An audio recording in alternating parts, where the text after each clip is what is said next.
Hi viewers, we were doing the topic of tense. You know the meaning of tense, time plus sense. There are three types of tenses: present, past and future. Till now we have done present and past. Now it is the turn of future tense. The future tense indicates that the action will be done in the future time. As I shall see a car, it means future की बात हो रही है कि मैं एक car देखूंगा, अभी नहीं देखी है।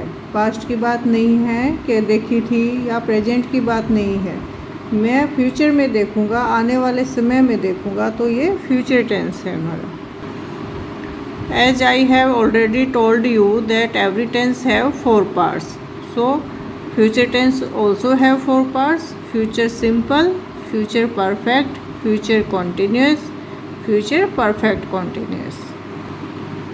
तो अब तक हम 2 टेंसेस कर चुके हैं, प्रेजेंट एंड पास्ट, और उन सब का स्ट्रक्चर भी हम कर चुके हैं। तो आप ये समझ गए होंगे कि स्ट्रक्चर कैसे बनता है, उनमें मेन क्या क्या चीज़ें होती है। सब्जेक्ट होता है, हेल्पिंग वर्ब होती है, वर्ब होती है और ऑब्जेक्ट होता है। तो मैं इन चारों टेंसेस के स्ट्रक्चर आपको एक साथ दिखा रही हूँ कि सिंपल फ्यूचर में क्या होता है। आपका सब्जेक्ट प्लस हेल्पिंग वर्ब रहेगी आपकी विल शैल, देन वर्ब की फर्स्ट फॉर्म रहेगी फ्यूचर टेंस में, देन ऑब्जेक्ट। एग्जाम्पल देख सकते हैं, I will eat an apple. क्या है? आई आपका सब्जेक्ट है, विल शैल में से विल आया है, ईट वर्ब की फर्स्ट फॉर्म है, देन आपका ऑब्जेक्ट। फ्यूचर कंटिन्यूस में आप सब जानते हैं कि फर्स्ट फॉर्म के साथ आईएनजी लग जाता है, और हेल्पिंग वर्ब के साथ इसमें फ्यूचर में आपका बी लग जाएगा। I shall be eating an apple. तो स्ट्रक्चर आपको क्लियर होगा, subject plus will shall plus be plus verb की first form, then object. Future perfect में क्या रहेगा? Subject plus will shall plus have plus verb third plus object. Example, I shall have eaten an apple, and then it is the turn of future continuous tense.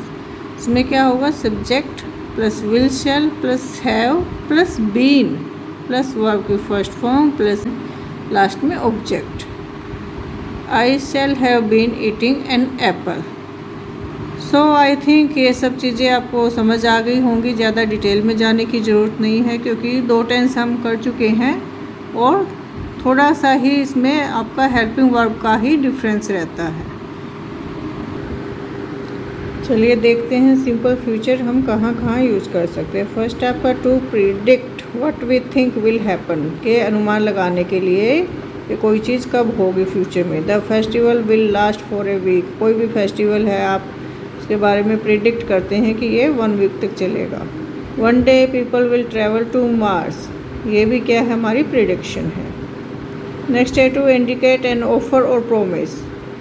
जैसे I shall post this letter for you, I will give a book if you stand first. तो ये सब क्या होती हैं? Future की बातें होती हैं। किसी से भी हम किसी को कोई ऑफ़र देते हैं या प्रोमिस करते हैं कि आप ऐसा करोगे तो मैं ऐसा आपके लिए कर दूंगा, या आपको ये रिवार्ड दे दूंगा। तो प्रोमिस और ऑफ़र आपके फ्यूचर में यूज होते हैं। To indicate an instant decision, as it is very hot, I will put on the fan, it is my birthday, we will have a party. तो एकदम से आपने जो डिसीजन लिया है उसके लिए सिंपल फ्यूचर टेंस यूज होगा। Here are the some more examples of simple future tense, and read the sentence and match it with the structure I have told you earlier. Then it is clear to you how to make sentences of simple future tense. So take a quick screenshot and do practice. Now it comes the turn of future continuous tense. Structure I have told you earlier. So come to the uses. This tense is used to describe actions which will be in progress in the immediate or distant future. जैसे कि our guests will be arriving at any time from now. From now मतलब near future की बात हो रही है कि near future में आपका कोई भी काम होने वाला है, उसके बारे में आप बात कर रहे हो, तो उसके लिए फ्यूचर कंटिन्यूस टेंस यूज होगा। The government will be providing clean water soon. यहाँ पर भी सून आ गया है कि गवर्नमेंट आपको जल्दी ही क्लीन वाटर प्रोवाइड करेगी, लेकिन कितनी जल्दी वो नहीं बताया गया है, तो इसके लिए भी आपको फ्यूचर कंटिन्यूस टेंस यूज करना है। नेक्स्ट है sometimes it is use to describe simple futurity with a softening effect, as I will work on this project tomorrow. Intention बताई गई है या प्रॉमिस किया गया है। I will be working on this project tomorrow, ये futurity मतलब आप फ्यूचर की बात बताई गई है। इसमें भी आपका नियर फ्यूचर है, सिंपल सी बातें कही गई हैं। सिंपल फ्यूचरिटी का मतलब ये कि सिंपल बातें जो आप डेली रूटीन की बातें हैं कि कल हम ऐसा करेंगे, कल वैसा करेंगे, जो हमारी प्लानिंग होती है उसके लिए। नेक्स्ट है it is also use for polite questions. Politely आपको किसी से कुछ पूछना है तो आप विल शैल यूज करते हैं, जैसे कि when will you finish this work, when will you be seeing mister Chopra. तो इसमें भी क्या है, फ्यूचर की बातें की गई हैं कि इस काम को आप कब ख़त्म करेंगे। ये आपका सिंपल फ्यूचर है, इसमें आप कंटिन्यूस भी यूज़ कर सकते हैं कि आप इस काम को कब ख़त्म कर रहे हैं, तो फिनिशिंग आ जाएगा। When will you be seeing mister Chopra, कि मिस्टर चोपड़ा से आप कब मिल रहे हैं। तो ये सब नियर फ्यूचर्स की बातें हैं। पोलाइट क्वेश्चंस हुआ या इंटेंशन या प्रॉमिस हुआ या नियर फ्यूचर के आपके एक्शंस हुए, तो सब में फ्यूचर कंटिन्यूस टेंस यूज होगा। Here are the some more examples of future continuous tense. जितना आप रीड करेंगे, जितनी प्रैक्टिस करेंगे, उतना आएगा। मैं हर वीडियो में आपसे ये बात शेयर करती हूँ, तो आई थिंक अभी तक आप भी समझ गए होंगे कि प्रैक्टिस ही सबसे ज़्यादा ज़रूरी है। Let's talk about future perfect tense. This tense is used to express an action completed before a given moment in the future. जैसे कि I shall have known my result before you come. They will have reached the railway station. इसमें भी जैसे prediction की गई है कि वो पहुंच चुके होंगे, ठीक है, लेकिन फ्यूचर मोमेंट की बात है। और I shall have known my result before you come, कि जब तक आप आओगे तब तक मेरा रिजल्ट मालूम चल चुका होगा। तो सब आपके क्या कर रहे हैं, express an action completed before A given moment, कि आपको एक मोमेंट दी गई है और उससे पहले आपका जो है एक्शन कंप्लीट हो जाएगा। तो ये होता है हमारा फ्यूचर परफेक्ट टेंस। स्ट्रक्चर मैं आपको पहले ही बता चुकी हूँ, फिर भी आप दोबारा रीड कर सकते हैं।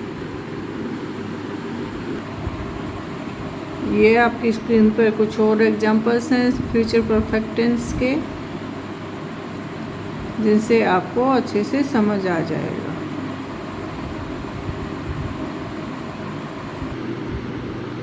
Now comes the future perfect continuous tense. This tense is used to express an action continuing beyond a point of time in future. The students will have been studying English since Monday. The girls will have been singing songs for 2 hours. तो क्या है, point of time दिया गया है और future का time दिया गया है, तो ये रहेगा आपका future perfect continuous tense. Take a quick view of structure. Here are the some more examples of future perfect continuous tense. Read the examples and understand the structure and uses, and you will be able to use the future perfect continuous tense. Now it is the time for assignments, for practicing. So try to solve this assignment. You can take a screenshot also if you want to do it later. And also you can answer me in the comment section if you have any doubt. And thanks for watching. Keep watching our channel and like, share and comment, and thanks for watching.